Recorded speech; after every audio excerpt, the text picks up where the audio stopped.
Eiva pressed her bloodied palms against the frozen ground, her breath coming out in ragged clouds of vapor.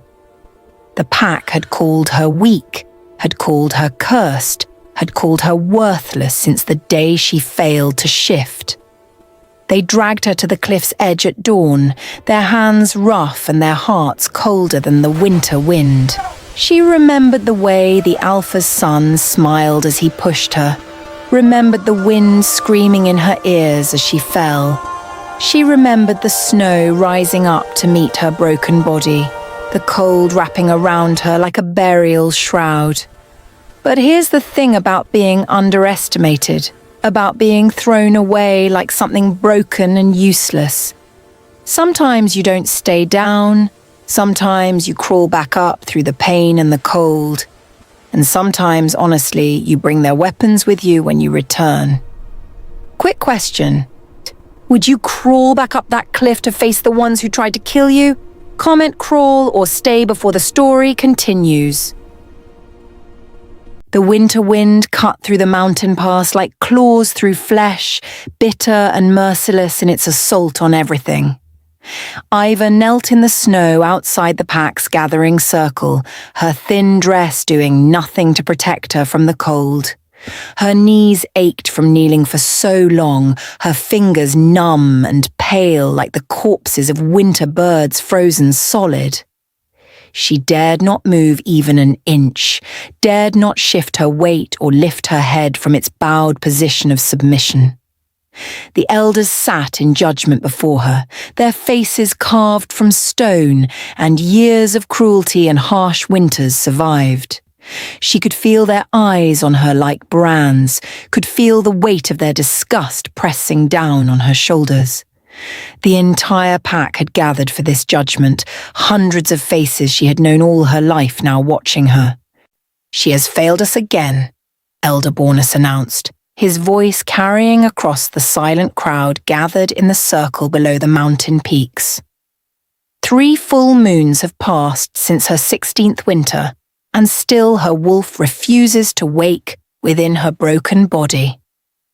He paused deliberately, letting his words sink deep into every heart present at the gathering, letting them feel the shame.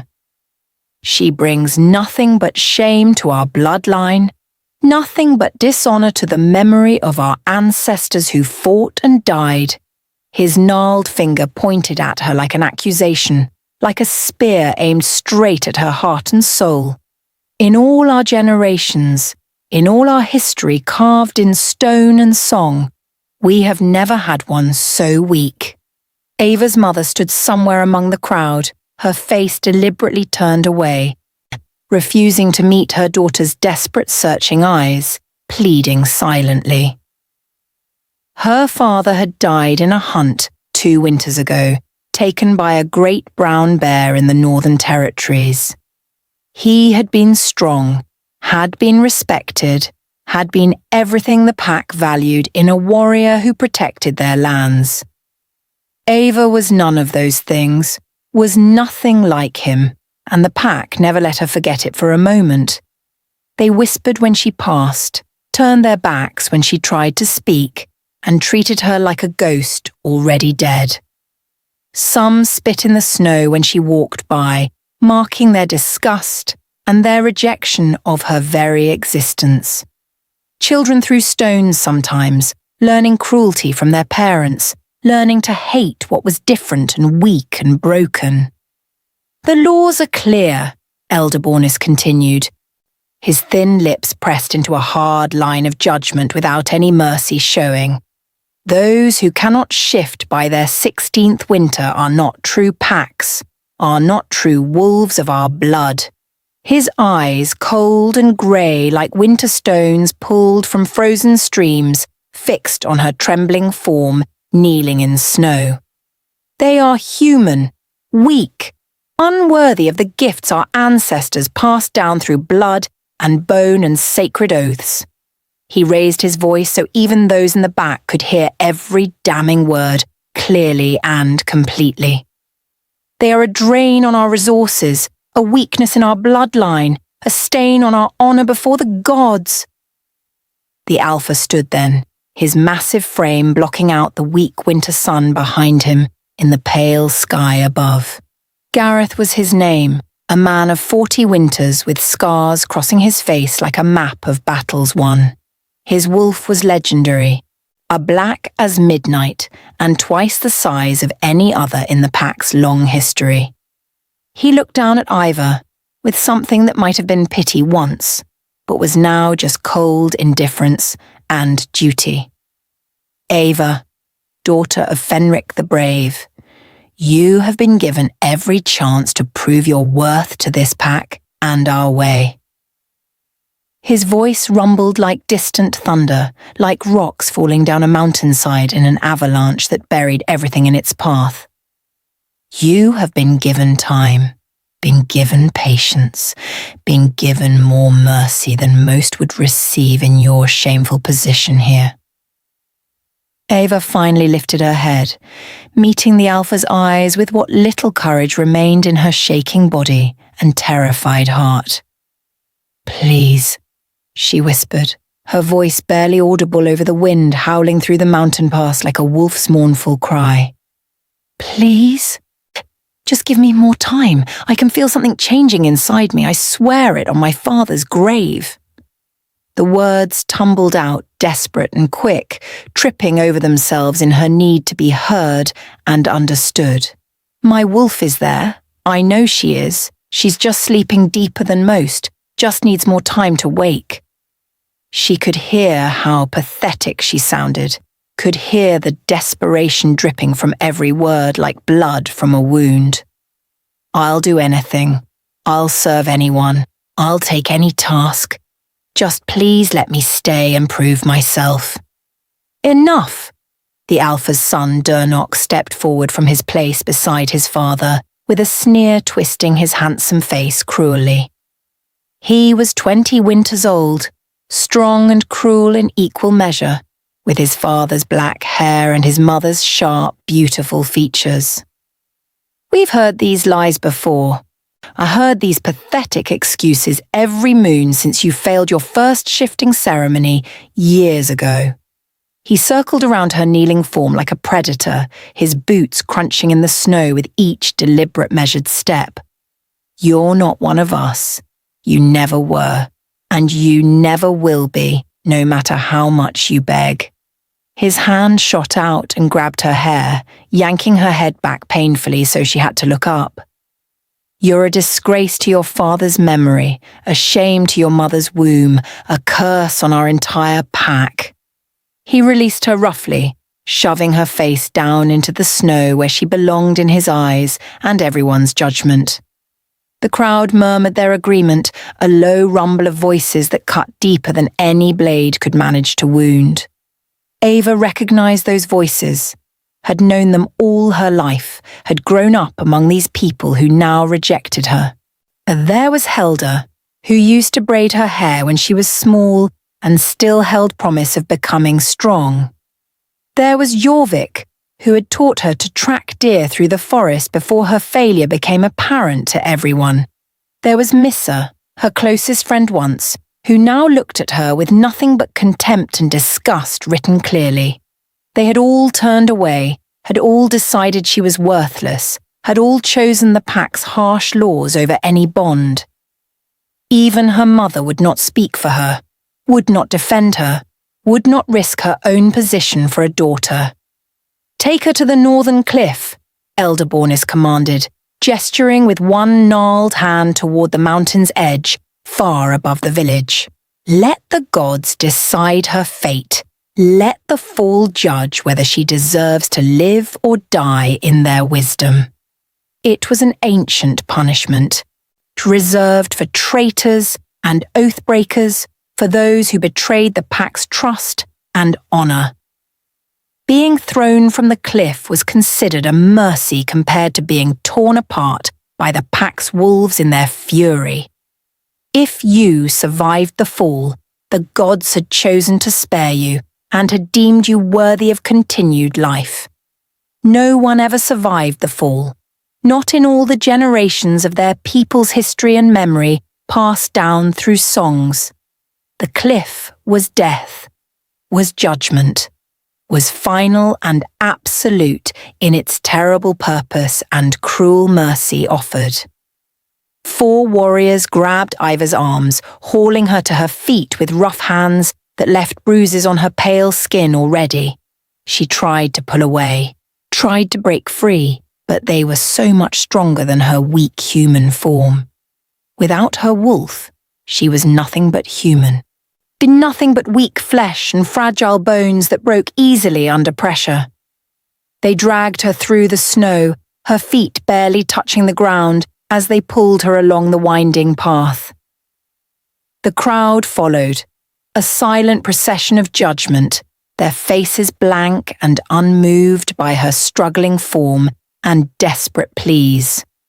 Some looked satisfied, some looked sad, but none moved to help her or speak on her behalf before the elders. The path up the mountain took half the morning to climb, winding through ancient pines and over frozen streams locked in ice. The northern cliff rose before them like a wall of stone and ice, its edge dropping away into nothingness, far below. Eiva could hear the wind screaming up from the depths below, could feel the cold rising from the chasm like breath.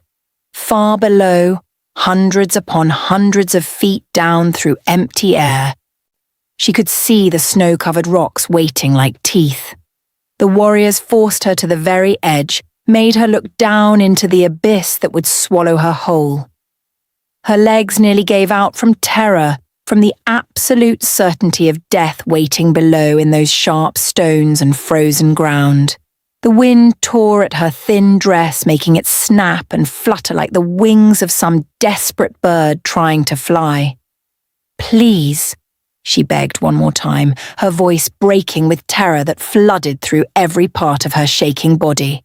"Please don't do this. I'll leave. I'll go away and never come back to your lands. You'll never see me again." Tears froze on her cheeks as they fell, turning to ice before they could drop from her chin to the snow. "Just let me live. Just let me go. I'm begging you all. Please have mercy on me. I'm still Fenric's daughter." She looked at her mother in the crowd, desperate for any sign of love or compassion remaining in that familiar face. Her mother looked away, turned her head, refused to meet those pleading eyes full of betrayal and hurt and abandonment. Durnok stepped forward, his hand reaching out to grip her shoulder with fingers that dug painfully into her flesh through the thin dress. "You should have thought of that before you disgraced us all with your weakness and failure to shift when needed." His smile was cold, was cruel, and everything wrong with the pack's heart turned visible and real and terrible to see. "Give my regards to our ancestors when you meet them in the spirit world below the mountains and earth." His breath was hot on her face, smelling of the morning meal, of meat and satisfaction and cruel enjoyment. "Tell them we kept the bloodline strong. Tell them we removed the weakness. Tell them we did our duty." He pushed, and Eiva fell, her scream tearing from her throat as the world dropped away beneath her feet suddenly. The wind grabbed her, spinning her around and around as she plummeted toward the rocks, waiting far below in the valley. She could see the sky wheeling above her, could see the cliff face racing past in a blur of stone. Time seemed to stretch, seemed to slow, each heartbeat lasting an eternity as death rushed up to meet her. She thought of her father, wondered if he would be ashamed of how she died, of how weak she had been. She thought of her mother, who had turned away, who had chosen the pack over her own blood and flesh. She thought of all the times she had been told she was worthless, all the moments of rejection and pain. The wind howled in her ears, drowning out all other sound, drowning out her own screaming voice as she fell. She could see individual rocks now, could see the snow patterns, could see exactly where she would hit and break. Her body tumbled through the air, arms and legs flailing uselessly, unable to control anything about her descent toward death. The cold bit into her exposed skin, the wind tore at her hair, the distance closed with terrifying speed measured. She tried to shift, tried desperately to call her wolf, tried to force the transformation that had never come before. Nothing happened. Her body remained stubbornly human, stubbornly weak, stubbornly unable to save itself from this fate chosen by others. Then the snow reached up and caught her, and everything went dark and silent and cold beyond any measure imaginable. The impact should have killed her instantly, should have shattered every bone, should have ended her life in a heartbeat. Instead, the drift was deep, was soft, and was positioned perfectly to cushion her fall just enough to keep breathing. Pain exploded through her body like lightning, like fire, like being torn apart from the inside out completely. She felt ribs crack, felt her arm break, felt her skull bounce against something hard beneath the snow's surface. Blood filled her mouth, hot and metallic, choking her as she tried to gasp for air, desperately needed. The cold wrapped around her like a shroud, like a burial cloth, like death's own embrace pulling her down. Darkness claimed her, pulled her under, dragged her away from consciousness and pain into merciful oblivion waiting patiently below. Pain was the first thing Eiva felt when consciousness returned to her broken body lying in the snow drift below. Every bone felt shattered, every muscle torn, every breath a struggle against ribs that had definitely cracked from the impact. She tried to move and gasped at the agony that shot through her like lightning strikes across a dark sky.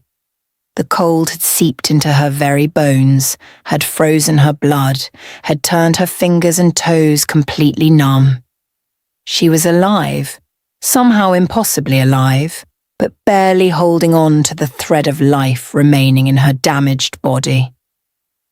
Her left arm was bent at an angle that made her stomach turn, clearly broken in multiple places from the fall.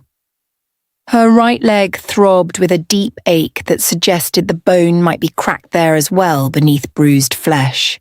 As the snow around her was stained red with her blood, a stark contrast against the pure white surrounding her broken form. She had landed in a drift deep enough to cushion her fall, deep enough to save her life by pure chance. The rocks she had seen from above were there, jutting up through the snow like broken teeth waiting to bite. She had missed them by mere inches, by the width of a hand, by nothing but pure random luck. Any other angle, any other trajectory, and she would have been dead on impact without question or hope. Her body would be crushed, would be mangled, would be unrecognizable as human even to those who knew her face well. Eiva lay there for a long time, unable to move, unable to think beyond the overwhelming pain flooding every sense. The sun moved across the sky above, marking the passage of hours she barely registered in her dazed, confused state. Snow began to fall again, gentle flakes drifting down to cover her still form like a burial shroud meant for corpses. She could feel herself slipping away, could feel the cold claiming her bit by bit, pulling her down into darkness. It would be easy to let go, to stop fighting, to sink into the darkness and never wake up again. The pain would end, the cold would fade, the rejection and shame would all disappear into peaceful nothing and eternal silence. But something inside her refused, something deep and primal that snarled against the dying of her light and life. A heat began to build in her chest, small at first, barely noticeable beneath the overwhelming cold surrounding her dying body. It grew slowly, spreading outward through her limbs, chasing away the numbness that had claimed her extremities and threatened her heart. The pain shifted, changed, became something different, something almost welcome compared to the cold's deadly embrace closing in before. Her broken bones began to ache differently, began to feel like they were moving, like something was happening beneath her skin. The heat intensified, became a fire, became an inferno burning away the cold and the death that had nearly claimed her. Her wolf, the wolf that had slept silent for 16 winters, the wolf everyone said didn't exist within her blood, suddenly woke. It rose up inside her like a storm, like wildfire, like something that had been caged too long and was furious. Eiva screamed as her bones began to break and reform, as her body twisted and changed in ways impossible. The transformation was agony beyond anything she had ever imagined or heard described by other shifters in their stories. It felt like being torn apart and rebuilt, like dying and being reborn in the same endless moment stretching forever.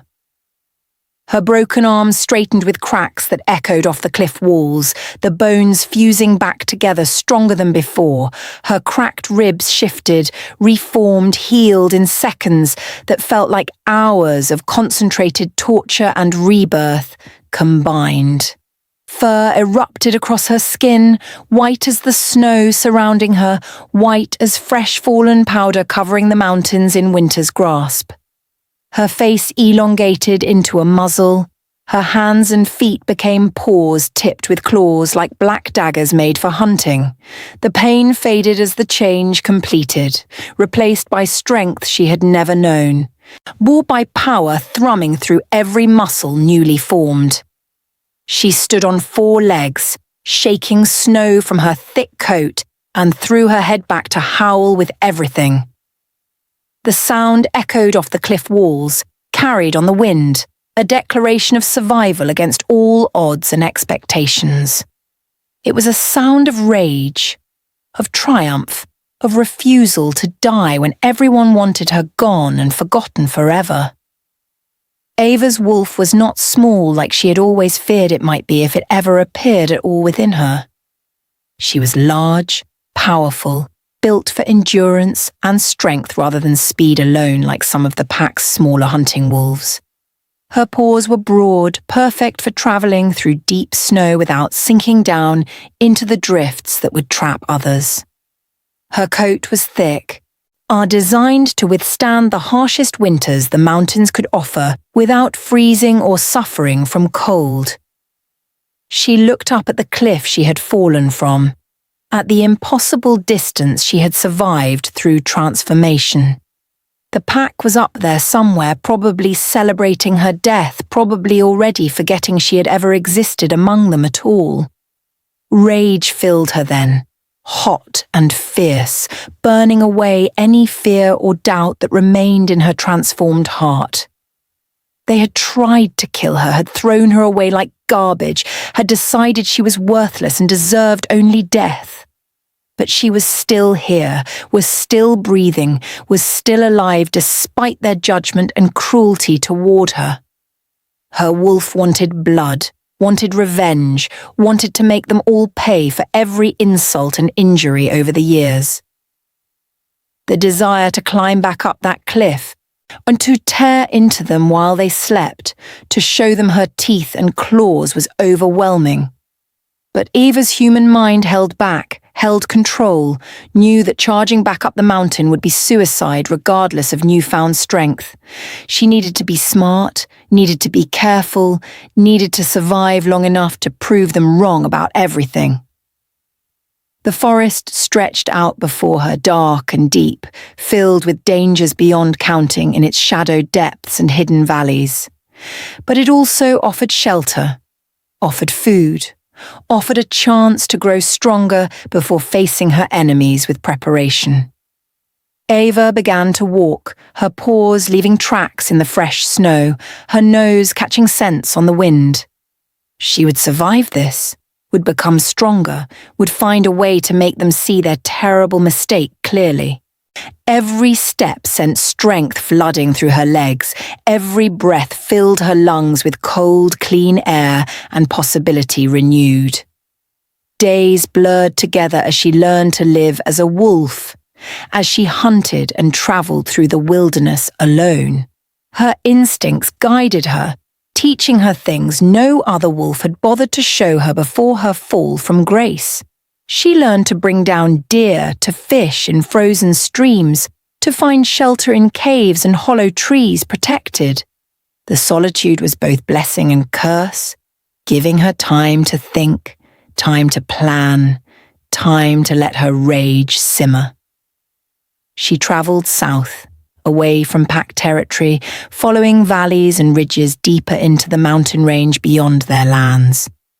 The wilderness was harsh but honest, didn't reject her, didn't judge her, simply existed according to nature's laws alone.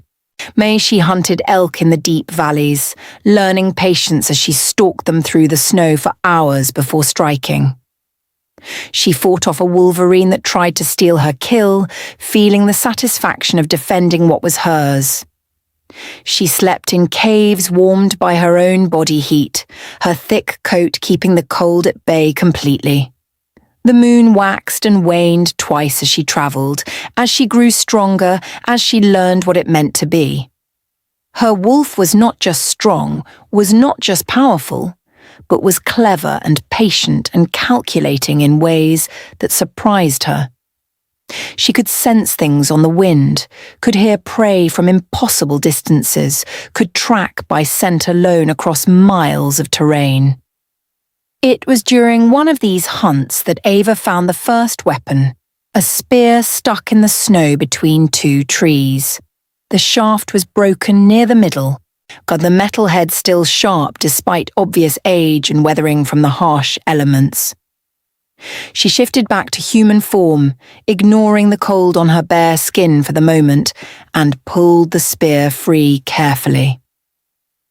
The craftsmanship was excellent, far better than anything her pack smiths could create with their limited skills and basic tools. Runes were carved along the blade, symbols she recognized from the old stories, from the ancient times her father had told her. This was a weapon from the enemy tribes, the ones who lived beyond the eastern mountains and raided packlands sometimes. Eiva examined the spear carefully, noting the dried blood still clinging to the metal, despite the snow and wind's attempts to clean it.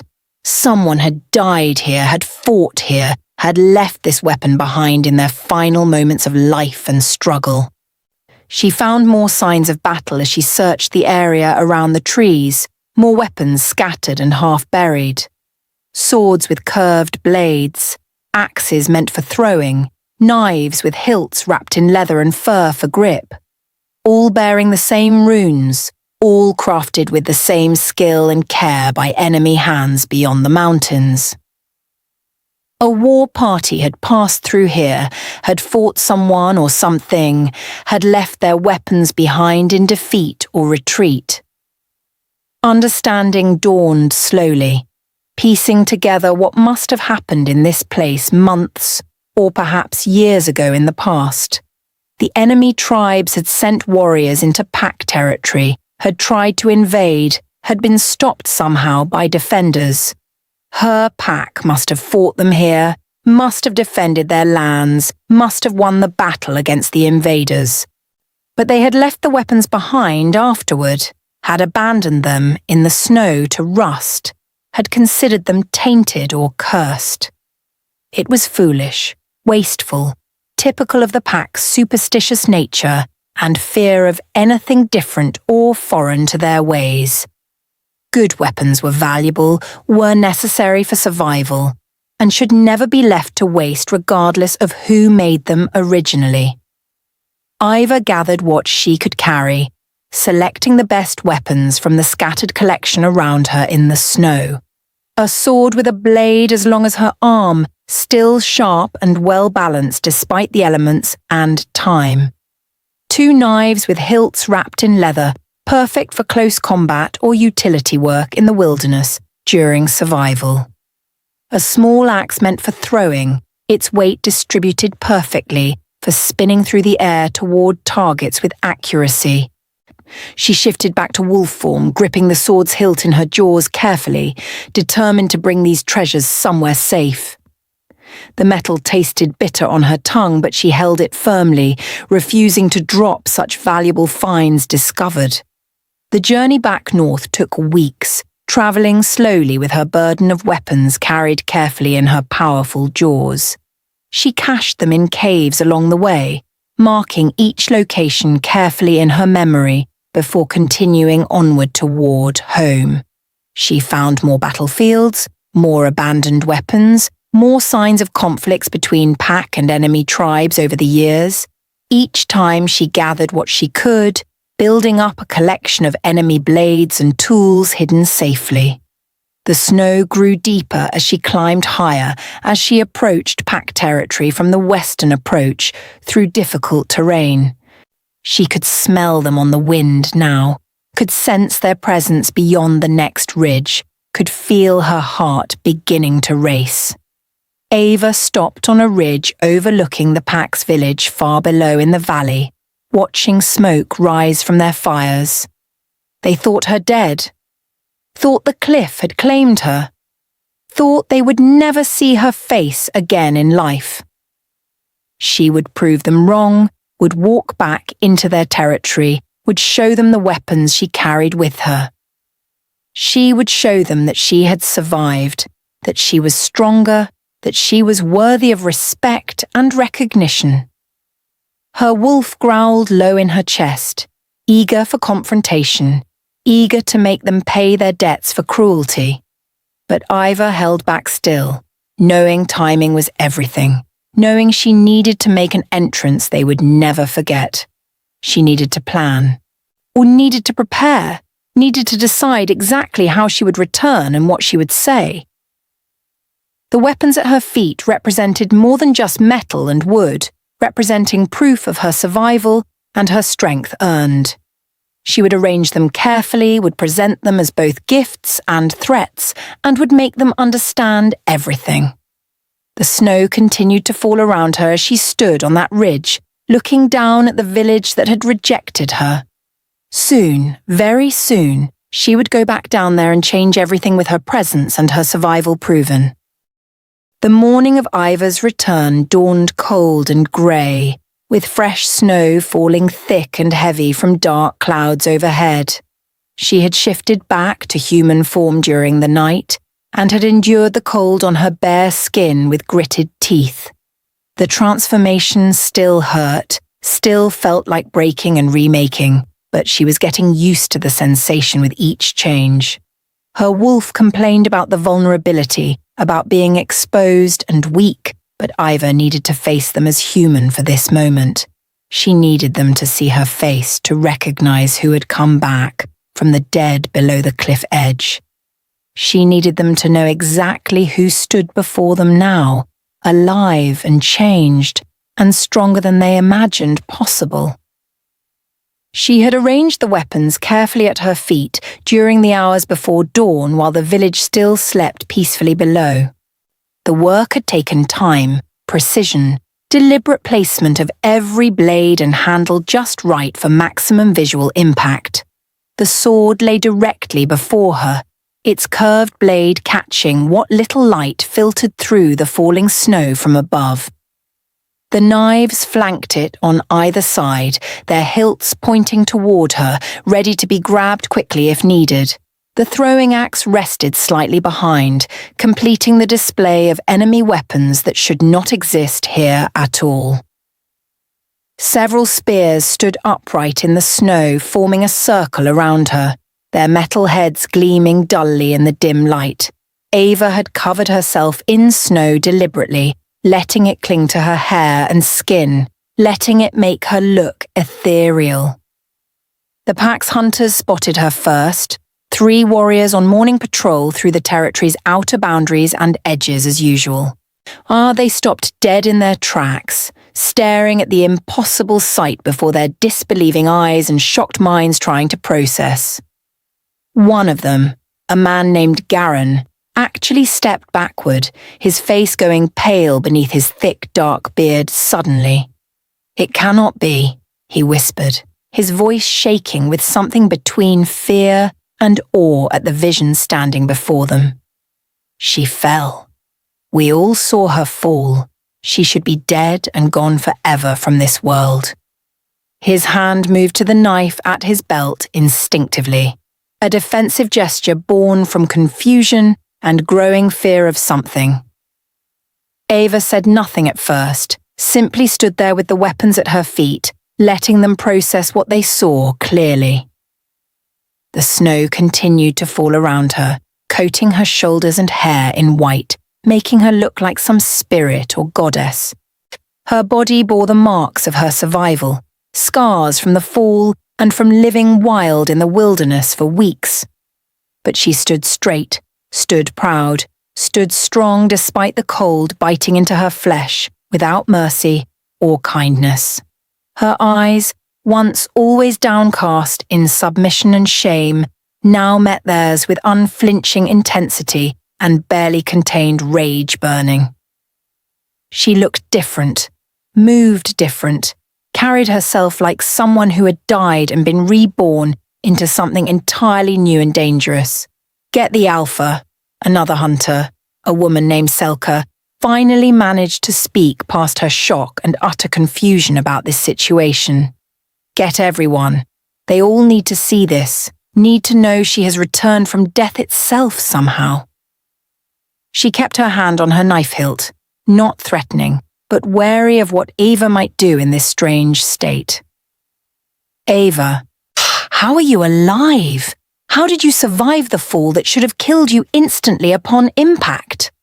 Her voice carried a mixture of curiosity and fear, of wanting to understand and wanting to run away from this impossibility. "I didn't survive," Eiva spoke for the first time, her voice rough from weeks of howling rather than speaking human words properly.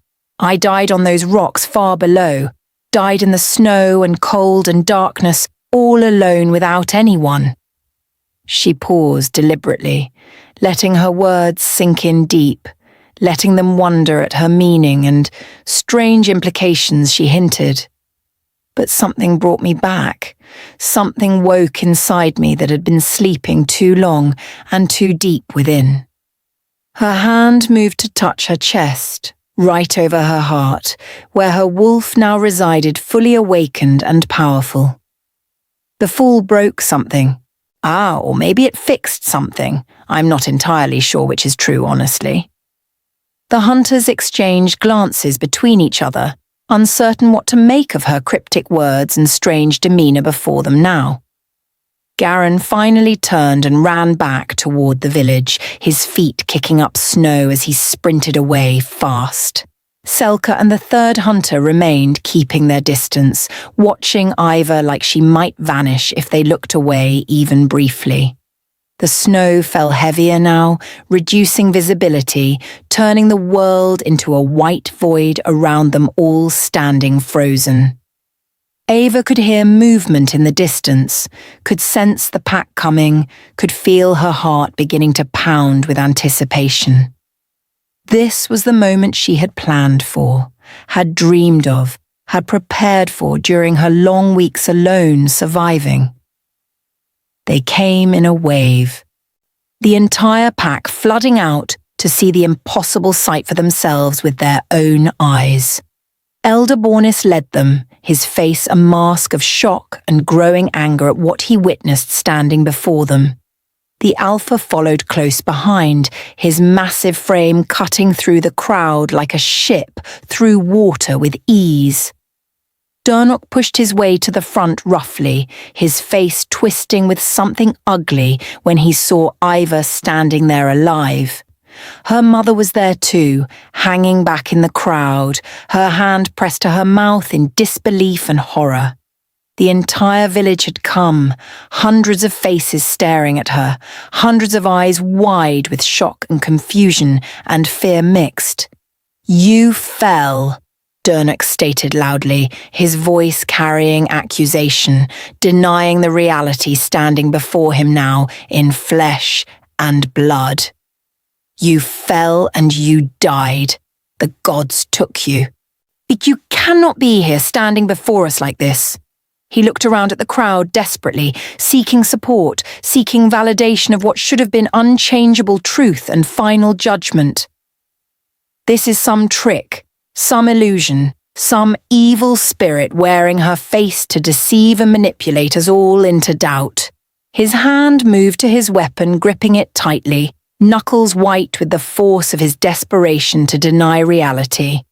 Eiva smiled then, a cold expression that held no warmth or forgiveness for any of them standing there judging. Touch me if you doubt. Strike me if you think I am a mere spirit without form or substance. She spread her arms wide, inviting them to test her reality, to prove she was flesh and blood and bone. I am real. I am here. I am alive despite your judgment and your cruelty toward me those moons ago. She took a step forward, watching them all flinch back instinctively from her advance toward the crowd gathered. I survived your sentence. I survived the fall. I survived the winter alone in the wilderness, hunting and growing stronger. The Alpha stepped forward then, his eyes studying Eiva with an intensity that would have made her flinch and cower once. You shifted, he said quietly, a statement rather than a question, recognition dawning in his ancient eyes and weathered face from decades. Your wolf finally woke, finally came to you when you needed it most to survive the fall's impact below.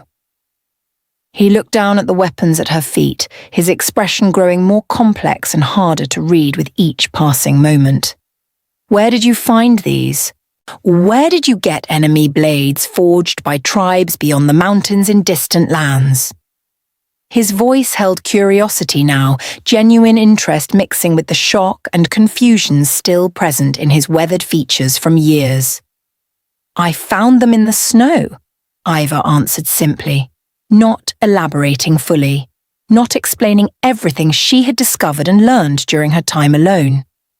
They were abandoned, left to rust, forgotten by those who should have valued them as treasures worth keeping always. She nudged the sword with her bare foot, sending snow cascading off its blade in a small avalanche of white. I thought I would return them, thought I would bring them back as gifts or trophies from my survival out there. Her voice carried an edge now, a sharpness that had never been there before her transformation and rebirth through death. Unless you think enemy weapons are too cursed to touch, too tainted to use, too dangerous to keep around safely. Elder Bornis found his voice finally, his face flushing red with anger that overcame his shock completely and totally now. This changes nothing at all. She is still Omega. Still the weakest among us despite her late awakening to her wolf. His finger jabbed toward Eiva accusingly, trembling with rage and something that might have been fear beneath the surface anger. She may have shifted, but that does not erase her failure, does not wash away her shame or her years of weakness. He turned to address the crowd, seeking their support, seeking their agreement with his harsh judgment, remaining unchanged by circumstances. She was cast out, was judged, was found wanting by the laws we have followed for generations beyond counting or remembering.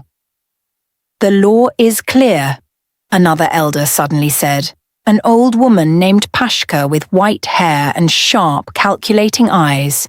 If she shifted, if her wolf came, then she is pack. Then she belongs among us according to ancient rules.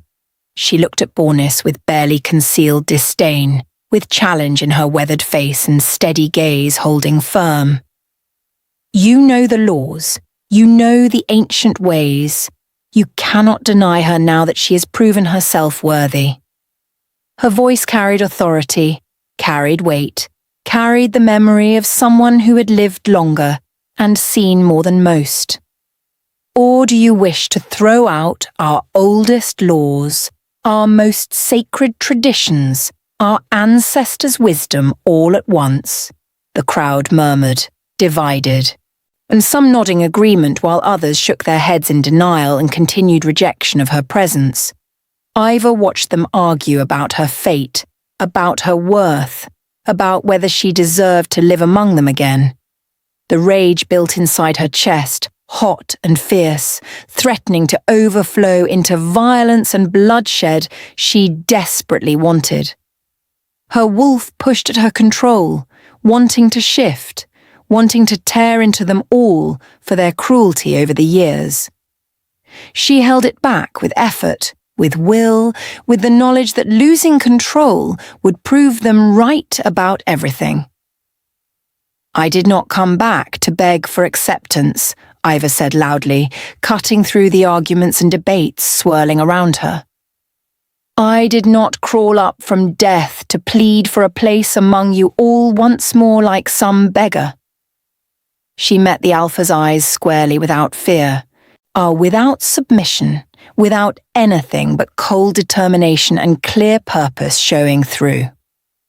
I came back to show you that you were wrong, that your judgment was flawed and unjust and cruel. She kicked the sword hard, sending it sliding across the snow toward Durnok's feet in clear challenge and open defiance. I came back to prove that I am stronger than any of you ever imagined or believed possible in your limited thinking.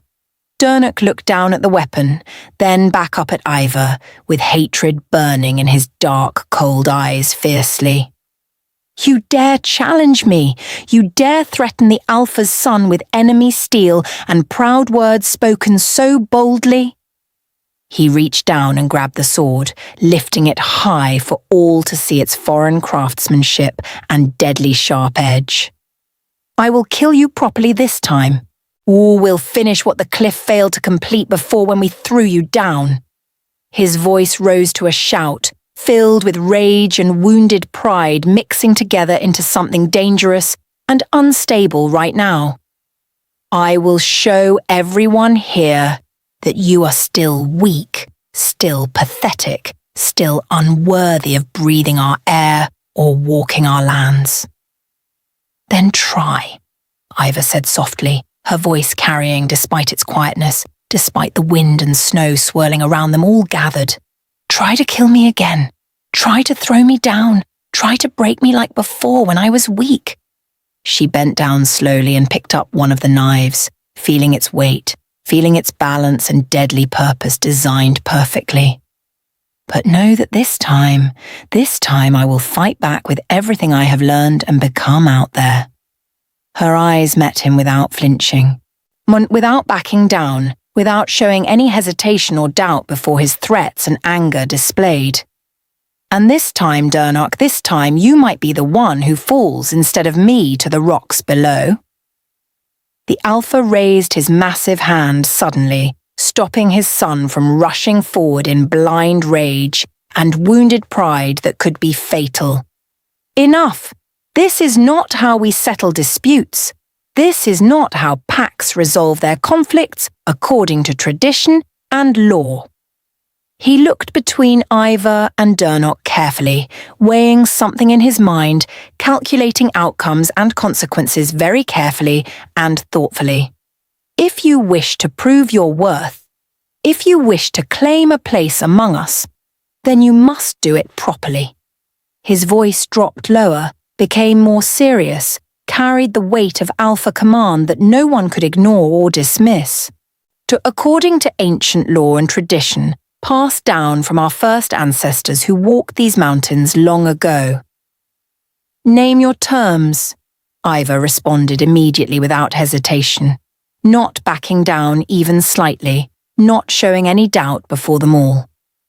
Name the trial, name the challenge, name whatever test you think will prove me worthy or unworthy of belonging here. She stood straighter, her chin lifted, her eyes blazing with determination that would not be extinguished easily by any challenge. I will face anything, will endure anything, will prove anything you require to show my strength and my right to live." Her voice rang out clear and strong, carrying to every ear present in the gathered crowd, watching intently with held breath. "I am not afraid of your tests, not afraid of your challenges, not afraid of anything you can throw at me anymore." The Alpha smiled grimly, an expression that promised pain and suffering ahead for everyone involved in this confrontation unfolding now. The winter hunt begins in 3 days when the moon is full and the spirits are watching from above. He gestured toward the deep forest beyond the village, toward the dangerous territories where predators hunted and death waited always. "You will join the hunters, will prove yourself in combat and in survival, will show us all your worth through action." His eyes narrowed as he studied her carefully, assessing her reaction to this pronouncement of challenge given publicly.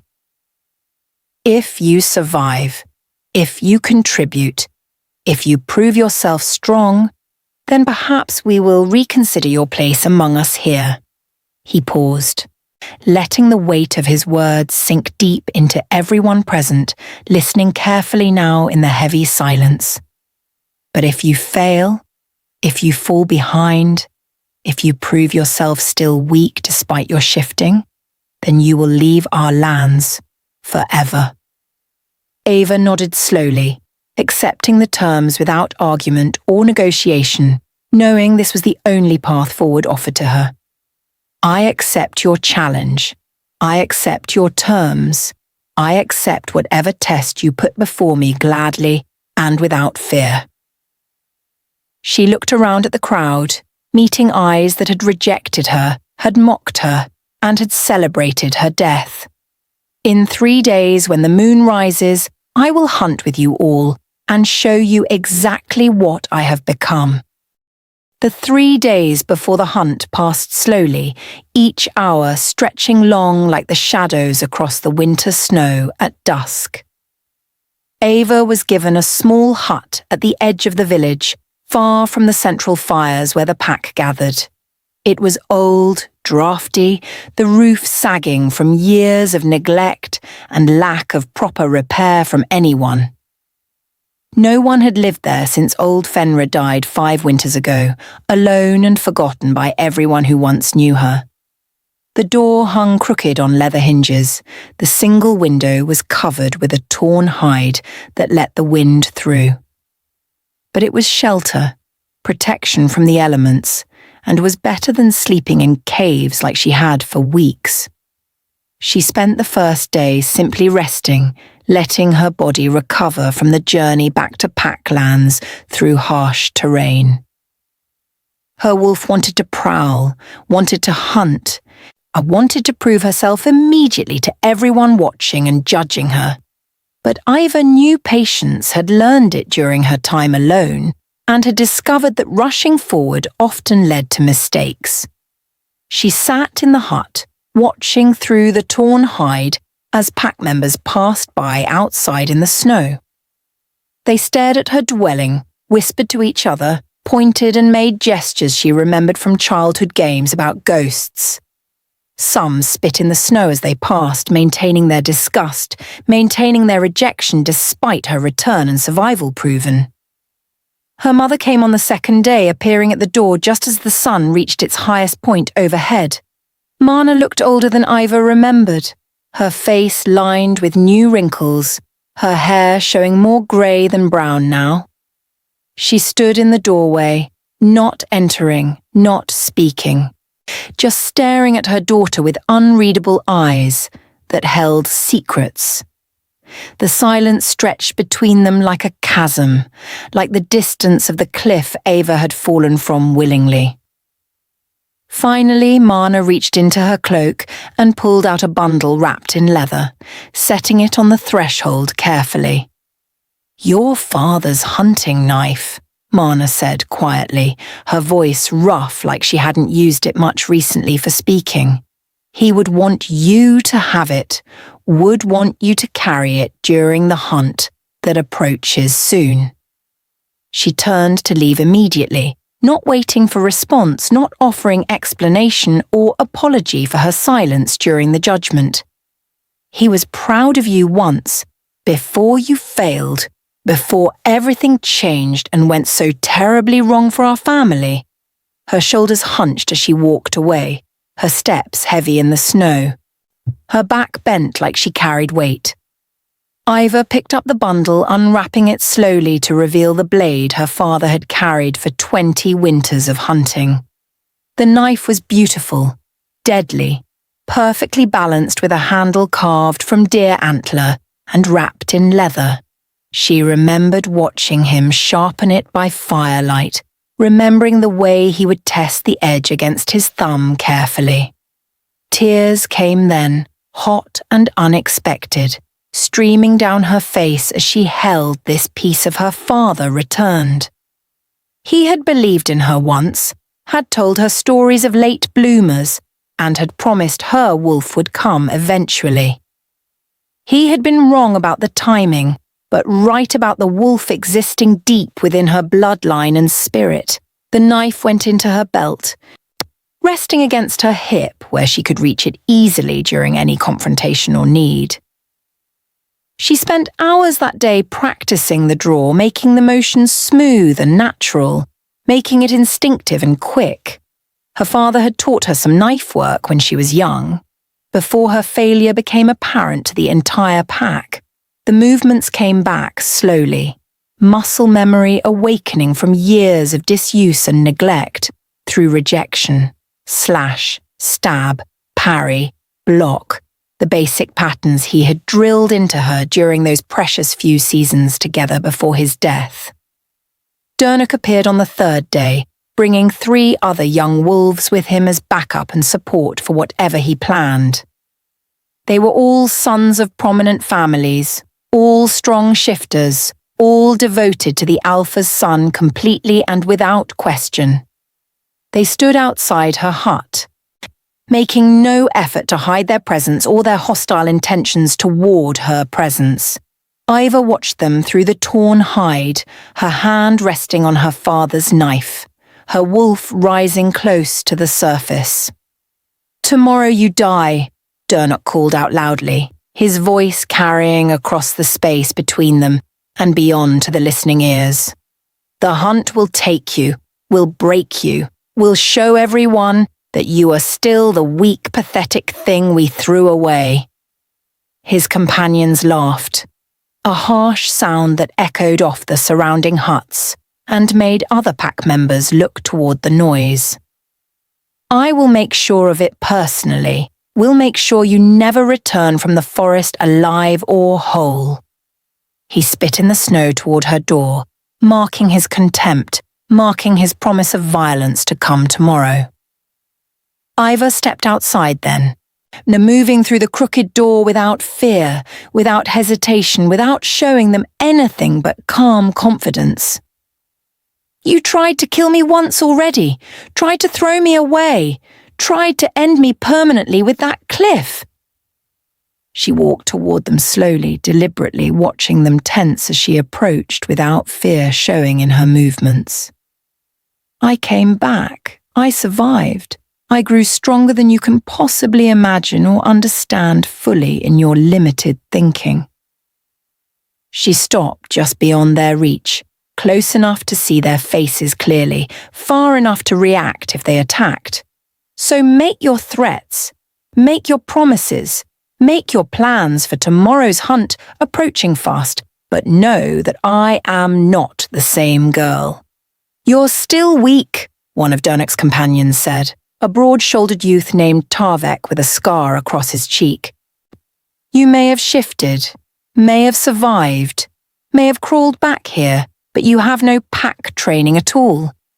He gestured toward the forest beyond the village, toward the territories where they would hunt tomorrow at moonrise. "You don't know our tactics, don't know our strategies, don't know how we work together as a unit hunting." His smile was cruel, was confident, was certain of his advantage and her coming failure during the challenge ahead. "You'll fall behind. You'll slow us down. You'll prove yourself useless like we always knew you were deep inside." "Then you have nothing to worry about," Eiva responded calmly, refusing to rise to the bait, refusing to show anger or fear. "If I'm so weak, if I'm so useless, if I'm so certain to fail, then why are you here threatening me?" She tilted her head slightly, studying them like prey, like targets, like problems to be solved through strategy and patience. "Could it be that you're afraid, that you're uncertain, that you suspect I might actually prove myself worthy tomorrow?" She watched Durnok's face flush red, watched his hands clench into fists, watched him struggle with the desire to attack her. "Get back inside your hovel," Durnok finally snarled, his voice low and dangerous, his wolf close to the surface of his control. "Save your strength for tomorrow. Save your breath for running. Save your prayers for the gods, because you'll need them." He turned sharply, gesturing for his companions to follow, leading them away toward the central fires and away from her presence. "We'll see how brave you are when the blood flows, when the danger is real, when death comes hunting you." Eiva watched them go, her hand still resting on her father's knife, her wolf settling back down inside her chest. They would try to kill her tomorrow, would try to make it look like an accident, would try to finish what the cliff started. She knew this, accepted this, prepared for this in her mind and heart, fully understanding the stakes. The hunt would be dangerous even without their interference, would test her limits, would push her to the edge of survival. With them actively working against her, the chances of success dropped significantly lower into difficult territory to navigate successfully and safely. She spent the rest of that day preparing herself mentally, remembering everything she had learned during her weeks alone surviving. The forest had taught her patience, had taught her awareness, had taught her to trust her instincts above all else. Her wolf knew things her human mind didn't, could sense dangers, could track by scent and sound, could survive where humans would fail. She would need to trust that, would need to let her wolf guide her, and would need to become something between human and wolf. Not fully one or the other, but a balance of both, using the strengths of each form to overcome weaknesses. Night fell, bringing with it cold winds that howled through the village like spirits of the dead seeking warmth. Eiva sat in her hut, sharpening her father's knife with a stone she had found, listening to the pack gather. She could hear their voices raised in song, could smell the roasting meat from their fires, could sense their excitement building. The winter hunt was sacred, was tradition, was a test of strength and skill for all young wolves. They would track the great elk that lived in the deep forest, would bring one down together, and would feast on its meat. It was a bonding ritual, a way to strengthen pack ties, a way to prove oneself worthy of respect. For Eiva, it was survival, was redemption, was her only chance to reclaim a place among them or die trying. She had no illusions about the difficulty ahead, had no false confidence about her abilities compared to theirs with years of training. But she had something they didn't, had experienced something they couldn't understand, had died and been reborn into something new. The fall had changed her, had awakened her, had stripped away all the fear and doubt that had held her back. She was no longer the weak Omega who had knelt in the snow begging for mercy from cruel judges. She was something else now, something dangerous, and something they would learn to respect or fear before this hunt ended tomorrow. The moon rose slowly outside her window, waxing toward fullness, counting down the hours until dawn and the trial to come. Eiva lay down on the pile of furs that served as her bed, her father's knife clutched in her hand, tightly. Sleep came slowly, fitfully, filled with dreams of falling and flying, of dying and living, of snow and blood mixing. When dawn finally broke, she was ready, was prepared, and was eager to show them all what she had become.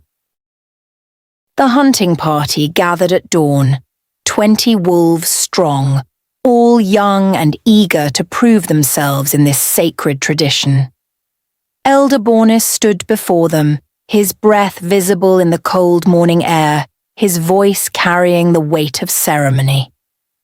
You hunt today not for yourselves, not for glory, not for pride alone, he intoned, following words spoken for generations.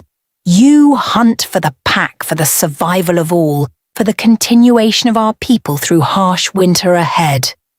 His eyes swept across the assembled wolves, lingering on Eiva, standing at the edge of the group separated from others. Work together, trust each other, bring honor to your families and ancestors, watching from the spirit world above.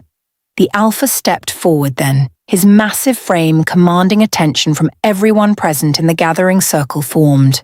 The great elk has been spotted in the northern valley, near the frozen falls where the ice grows thick. He gestured toward the distant peaks, toward the dangerous territories where few ventured during the deepest winter months. It is old, strong, and a worthy prey for this hunt that will test you all thoroughly and completely. His gaze found Eiva, held her eyes, and seemed to be weighing something in his ancient weathered face from decades. Hunt well, hunt true, hunt together as a pack should, when facing dangerous prey and harsh conditions, together always. Durnok moved to the front of the group, taking his place as hunt leader by right of being Alpha's son. We move fast, we move quiet, we move as one unit, he announced, his voice carrying command and authority given by position. Anyone who falls behind will be left behind. Anyone who slows us down will be abandoned to find their own way. His eyes found Eiva deliberately, making his meaning clear to everyone present, watching this interaction closely now. This is not a training exercise, not a gentle lesson, not a safe journey for the weak or unprepared among us. Several of his close companions laughed, understanding the threat implicit in his words, directed specifically at one person standing apart. The wolves began to shift, the transformation rippling through the group like wind through grass in summer meadows far away. Bones cracked, fur erupted, bodies changed from human to wolf in moments of controlled agony and practiced ease. Eiva watched them, noting the smoothness of their shifts, the speed of their transformations, the obvious practice and training evident. She took a deep breath. He called to her wolf, felt the change begin inside her chest and spread outward rapidly. The pain was still there, still sharp, still uncomfortable, but she pushed through it quickly and with growing confidence from repetition. Her white wolf emerged, shaking snow from her thick coat, larger than most of the others gathered around her now. Several wolves turned to stare, noting her size, noting her colouring unusual among their pack, noting the obvious strength in her frame. Durnok's black wolf snarled at her, lips pulling back to show teeth, asserting dominance and making the threat clear to everyone watching. Eiva's wolf met his eyes calmly, refusing to look away, refusing to submit, refusing to show fear or weakness before his challenge. The tension built between them crackling like lightning about to strike, dangerous and volatile and ready to explode into violence. The Alpha's massive black wolf stepped between them, breaking the confrontation with his presence and his authority over all gathered. He turned toward the forest, toward the mountains, toward the hunt awaiting them in the northern valleys ahead. The pack fell in behind him, forming a loose formation, moving through the snow with practiced efficiency and coordinated movement. Eiva took her place at the back, knowing she was unwelcome at the front, knowing she would be watched for any sign of weakness. The journey began, the pack moving as one through the winter landscape stretching before them endlessly and cold. The pace was brutal from the start, pushing hard, testing limits, separating the strong from the weak immediately and without mercy. They ran for hours without stopping, following valleys and ridges, climbing slopes and descending into hollows filled with deep snow. Eiva's wolf was built for this, was designed for endurance, and was made for travelling long distances through harsh terrain. She kept pace easily, her breath steady, her stride strong, her paws finding purchase where others sometimes slipped. Several wolves glanced back at her, noting her stamina, noting her ability to maintain speed and position without falling behind. Duro pushed harder, increasing the pace beyond what was necessary, beyond what was wise for conserving energy before the actual hunt. His companions matched him easily, their training evident, their conditioning superior to most others in the group struggling now. Several younger wolves began to lag, their tongues lolling, their breath coming in gasps, their legs trembling with exhaustion building rapidly. Eiva maintained her position, refusing to show weakness, refusing to give them the satisfaction of seeing her struggle or fail. Her wolf instincts warned her about wasting energy, about pushing too hard before the main event, about Duro's obvious strategy. They reached the northern valley by midday, the sun weak overhead, the temperature dropping as they climbed higher into the mountains. The frozen falls rose before them, a wall of ice hundreds of feet high, beautiful and deadly in equal measure. The great elk's tracks were visible in the snow, massive hoofprints leading deeper into the valley toward sheltered areas. The alpha's wolf stopped, scenting the air, reading the signs left by their prey in the landscape around them. The pack gathered, panting, were recovering from the brutal journey, preparing for the actual hunt to begin now. Duro's wolf approached the alpha, some communication passing between them that Eiva couldn't understand from her position at the pack's edge. The alpha nodded once, then gestured with his massive head, dividing the pack into groups for the hunt ahead. Most wolves were assigned to the main hunting party, working together to drive the elk toward waiting ambush positions. A smaller group was sent to circle around to cut off escape routes, to ensure their prey couldn't flee to safety. Eiva and 3 other wolves were assigned to the rear guard, tasked with following and providing support if needed.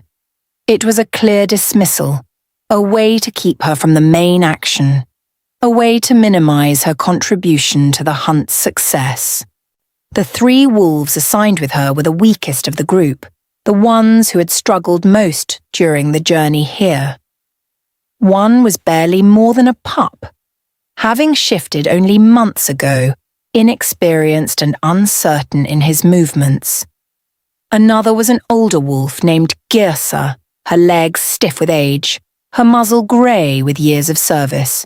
The third was Pokra, a small wolf with a permanent limp from an old injury that never healed properly over time. They watched as the main pack moved out, disappearing into the forest, heading toward where the elk was bedded down.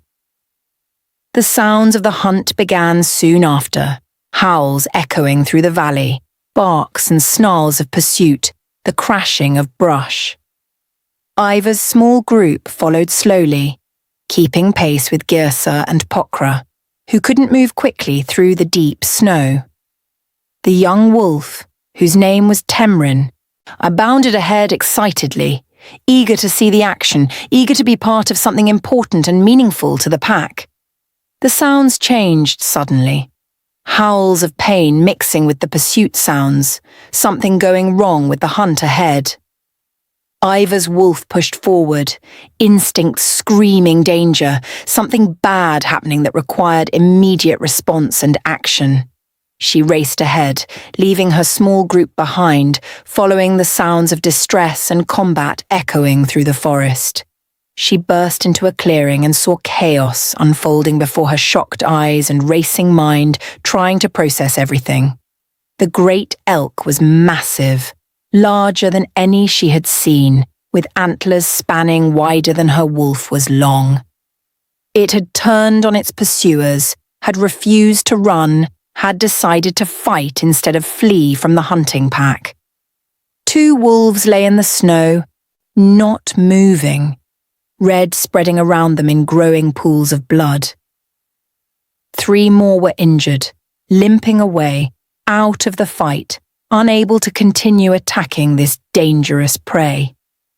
The elk charged again, catching a wolf with its antlers, tossing the body like it weighed nothing at all through the air.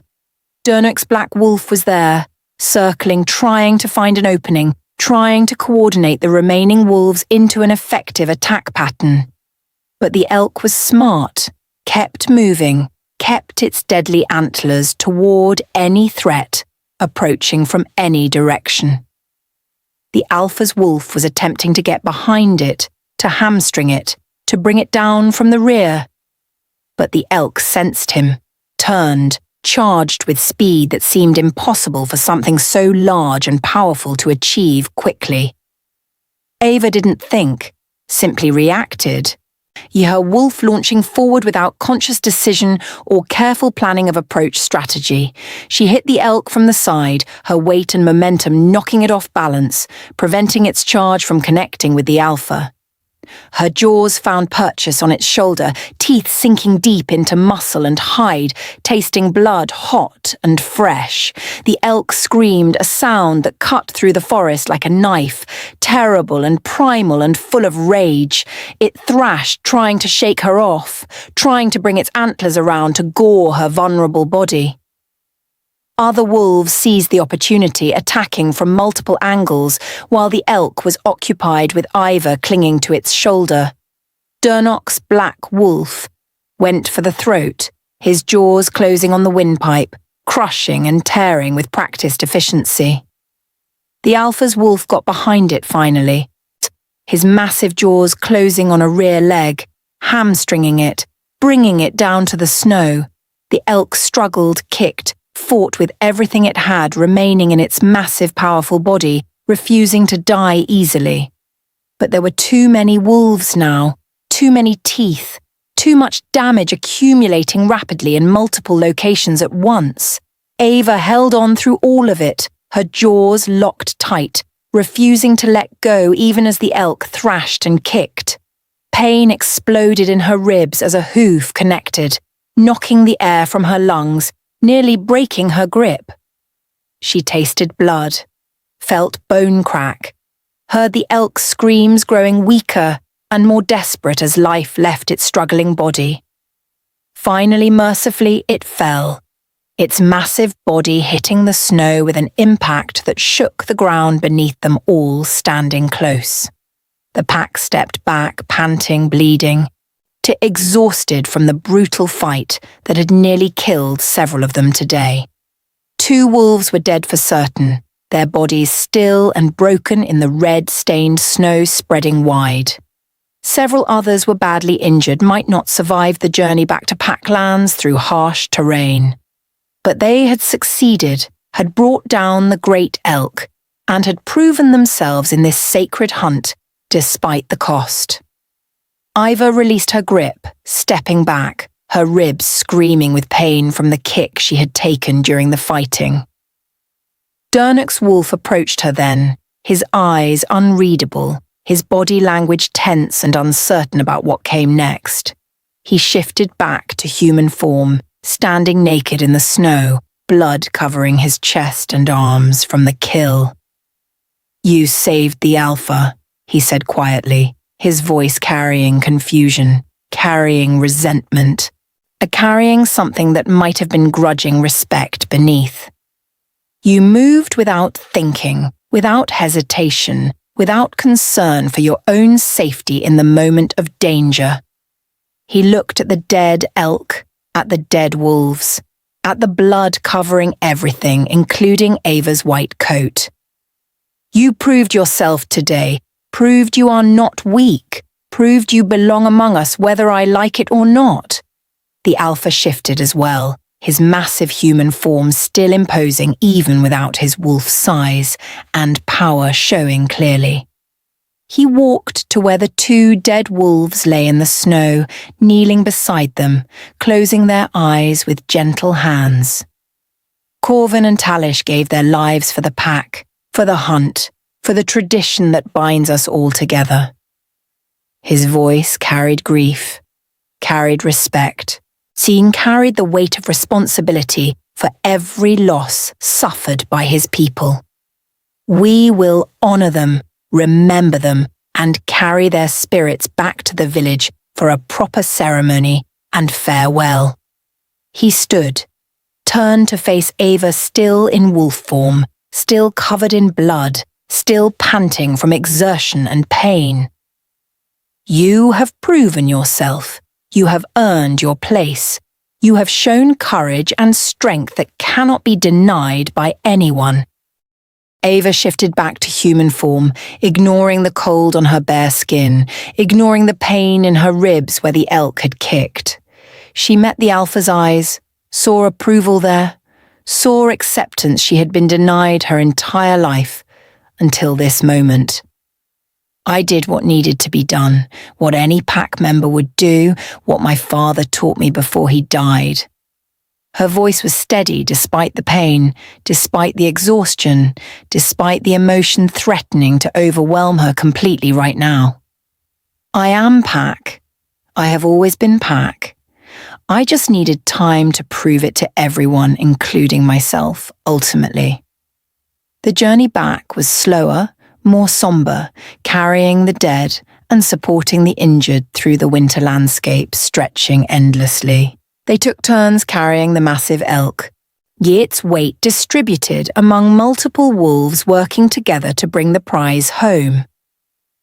Eiva carried her share despite her injured ribs, refusing to show weakness, refusing to give them any reason to doubt her. By the time they reached the village at dusk, she was exhausted beyond measure, every muscle screaming, every breath painful in her damaged chest.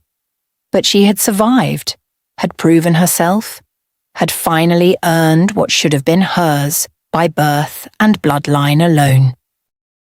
The village erupted in celebration when they saw the hunting party return, with the great elk carried among them triumphantly. Fires were built high, drums began to beat, voices raised in songs of victory and thanksgiving to the gods above. But the celebration dimmed when they saw the two bodies being carried, when they counted the injured limping home bleeding.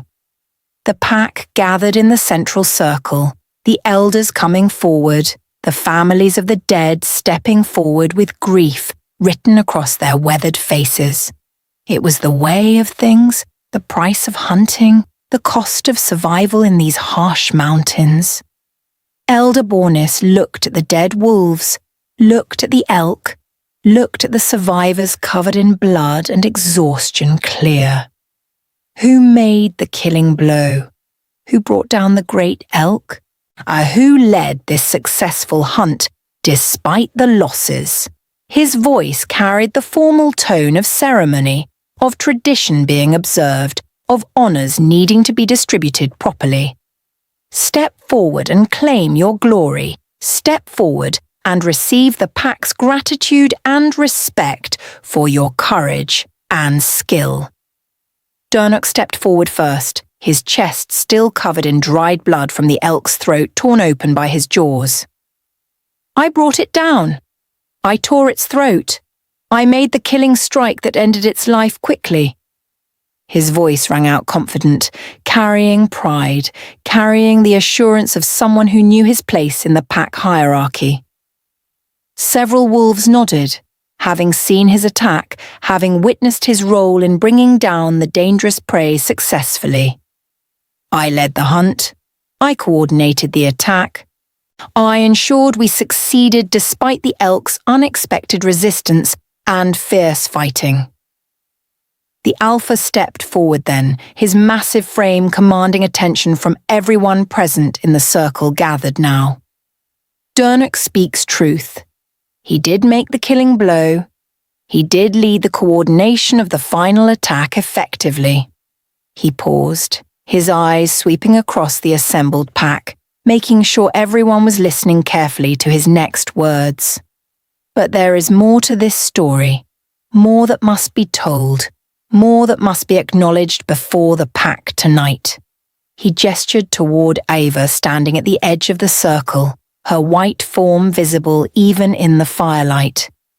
Eiva saved my life today, acted without hesitation, put herself in danger to prevent the elk from killing me in its charge.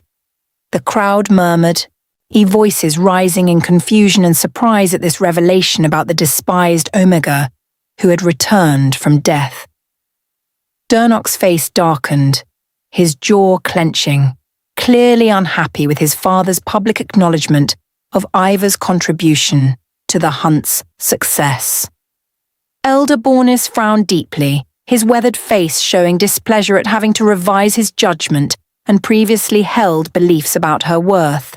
Several pack members exchanged glances, uncertainty written across their faces, unsure how to process this information about someone they had written off. She also held the elk when it was most dangerous, when it could have escaped, when it could have killed more of us. The alpha continued, his voice carrying weight, carrying authority, carrying undeniable truth that no one could dispute without calling him a liar. All without her intervention, without her courage, without her strength, I would be dead and the elk would have escaped into the forest. He let that sink in. Let them imagine the consequences. Let them understand the debt owed whether they liked it or not. She has proven herself worthy, has earned her place among us, and has shown courage that many here have never been tested to demonstrate. Eiva stood silent, letting the alpha speak for her, letting his words carry more weight than anything she could say herself. Her ribs ached where the elk had kicked her. Her muscles screamed from exertion, her whole body trembled with exhaustion barely contained. But she stood straight, stood proud, met the eyes of those who had rejected her with calm confidence, earned through survival. She saw her mother in the crowd. She saw tears streaming down Mana's face, saw something that might have been pride mixed with shame and regret for abandoning her daughter to death. The law is clear, Elder Pashka spoke up again, her ancient voice cutting through the murmurs and debates beginning around the circle. She has shifted, she has hunted, she has contributed to the pack's survival and safety through her actions today. She fixed Elder Bornis with a hard stare, challenging him, daring him to contradict the ancient laws they all followed. She is pack. She has the right to remain among us. She has earned her place through blood and courage.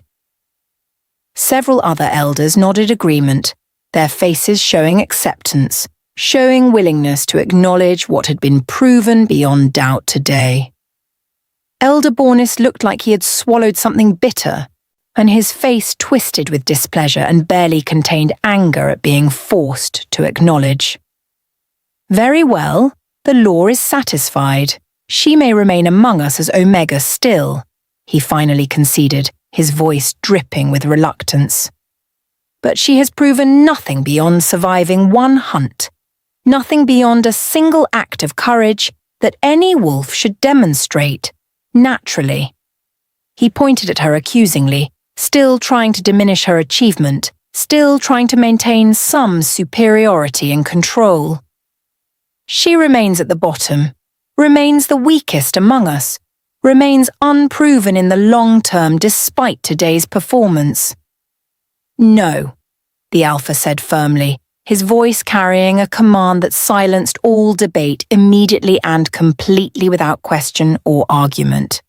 She does not remain Omega. She has proven herself beyond that lowest rank through her actions today and her survival. He walked toward Eiva, his steps deliberate, his presence overwhelming in the firelight, casting shadows around them both.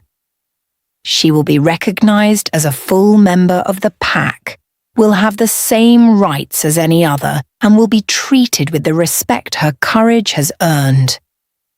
He stood before her, towering over her smaller human form, his eyes searching hers for something only he understood or recognized there.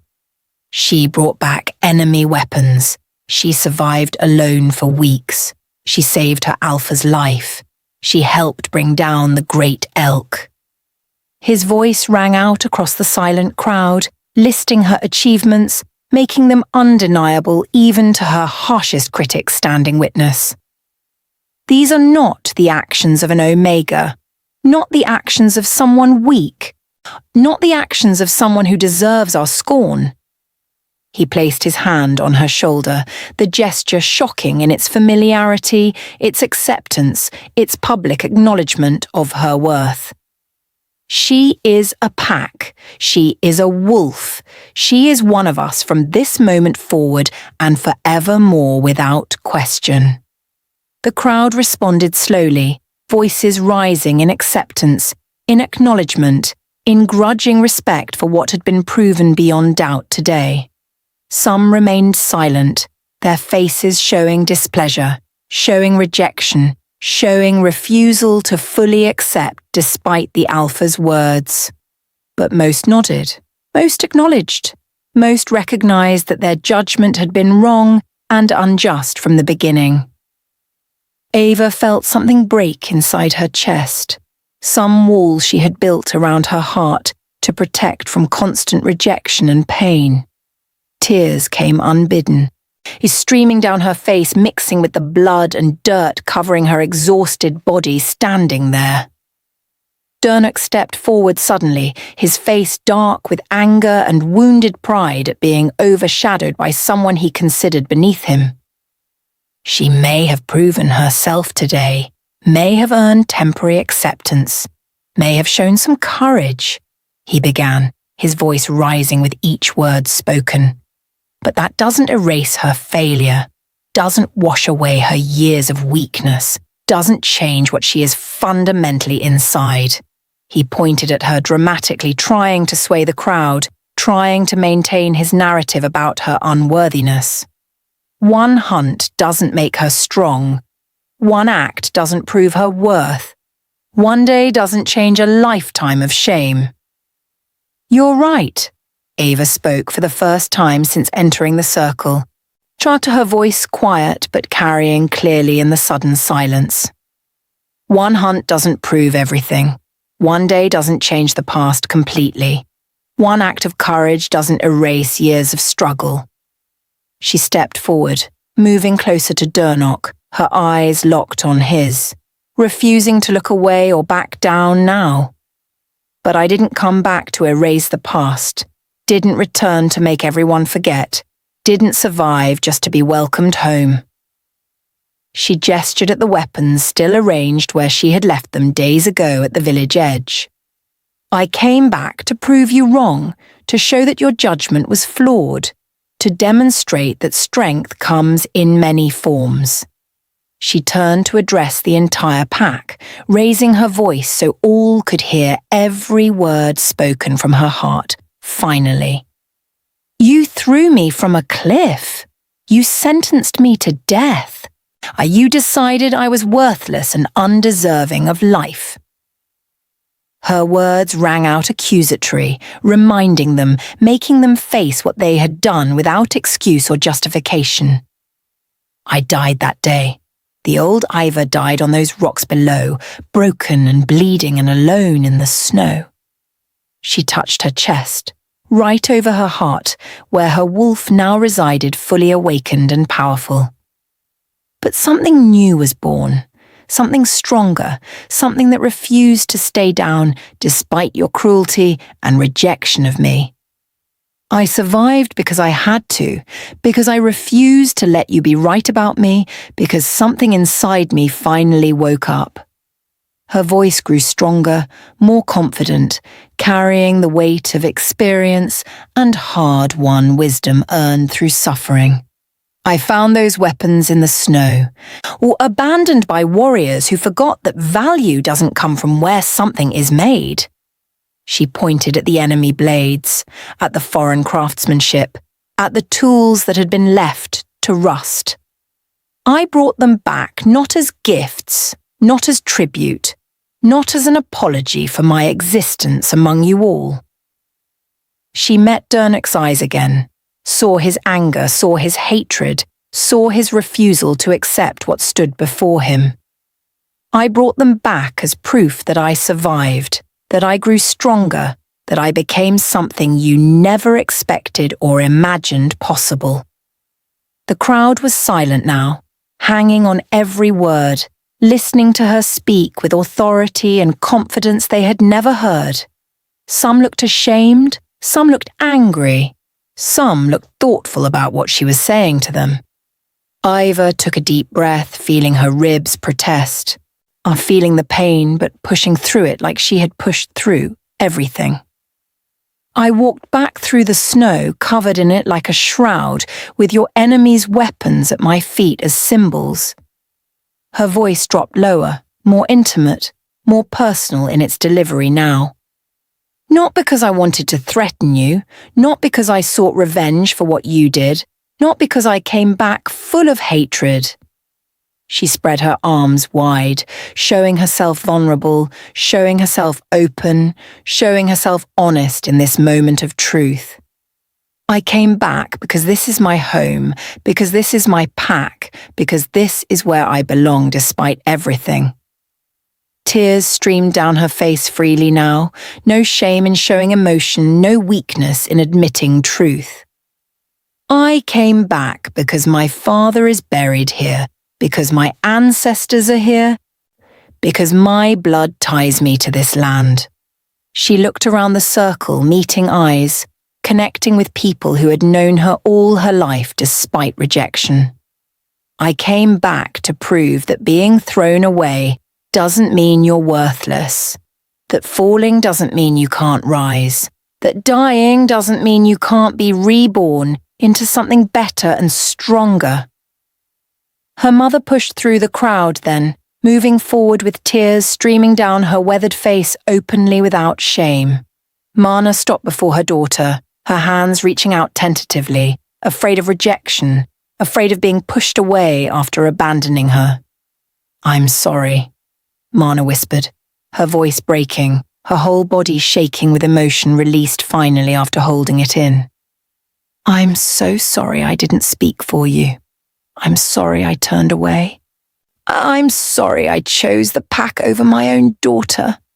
She fell to her knees in the snow, her hands gripping Eiva's legs, her face pressed against her daughter's stomach. "I thought I was protecting you, thought letting you go would be easier than watching them tear you apart, thought death would be merciful." Her words came out in gasps, in sobs, in desperate need for forgiveness that might not come after such betrayal.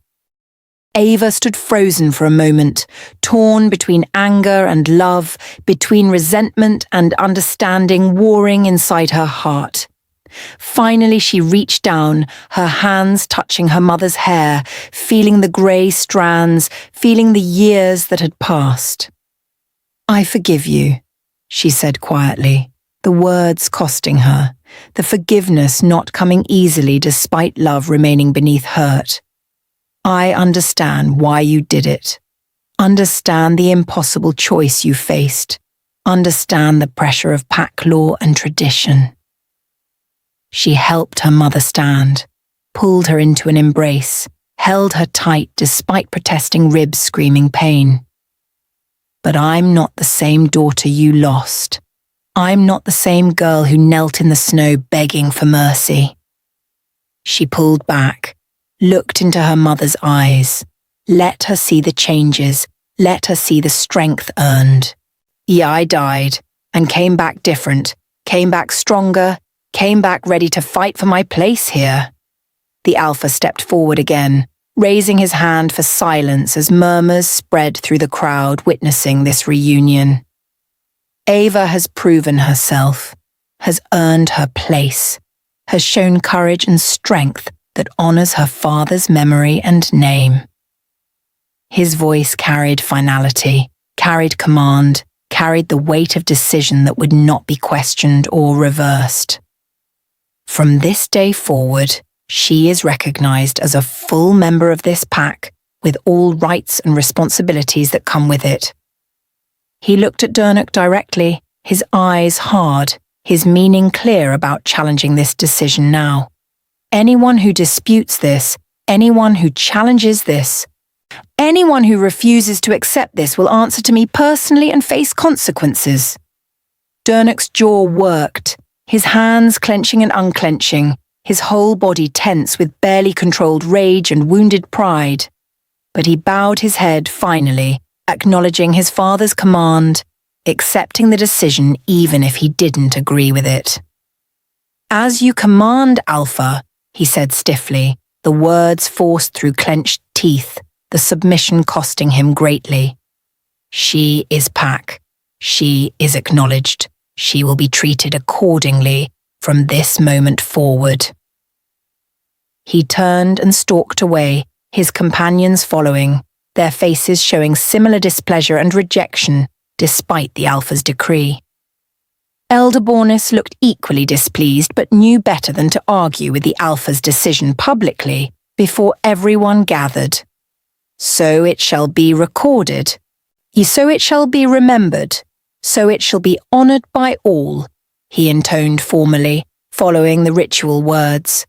"Eiva, daughter of Fenric the Brave, is recognised as a pack, as a wolf, as one of us forevermore." He turned away then, dismissing himself from the ceremony, his back stiff with disapproval that would likely never fade completely.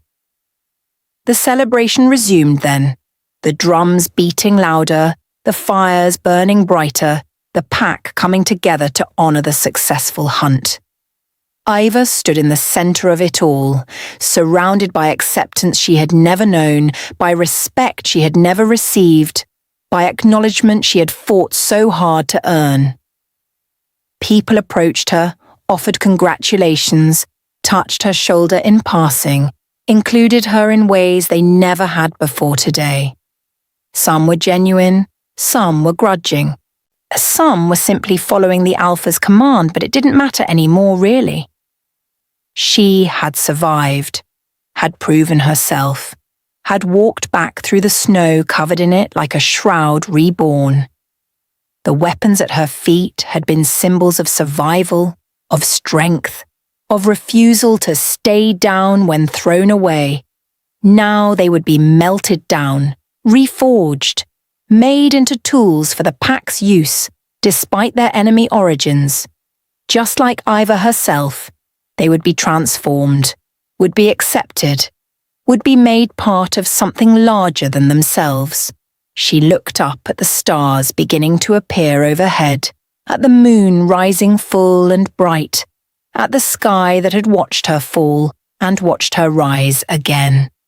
Her father would have been proud, she thought, would have celebrated her success, would have honoured her courage shown today. Her wolf stirred inside her chest, content now, satisfied with the acceptance earned through blood and battle. The future was uncertain still. Some would never fully accept her, some would always remember her failure and weakness.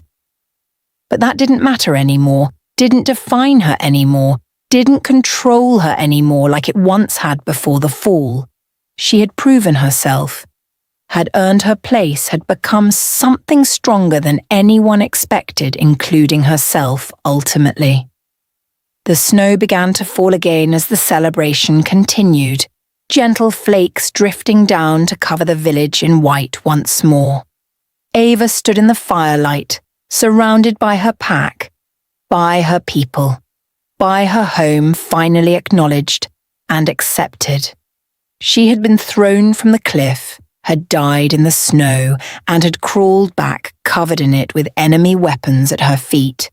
Now she stood among them, not as the weakest, not as the broken Omega, but as someone who had survived the unsurvivable, as someone who had refused to stay dead, who had refused to accept their judgment, who had refused to give up despite every reason to quit. She was a pack, she was a wolf, she was home, and nothing would ever take that away from her again.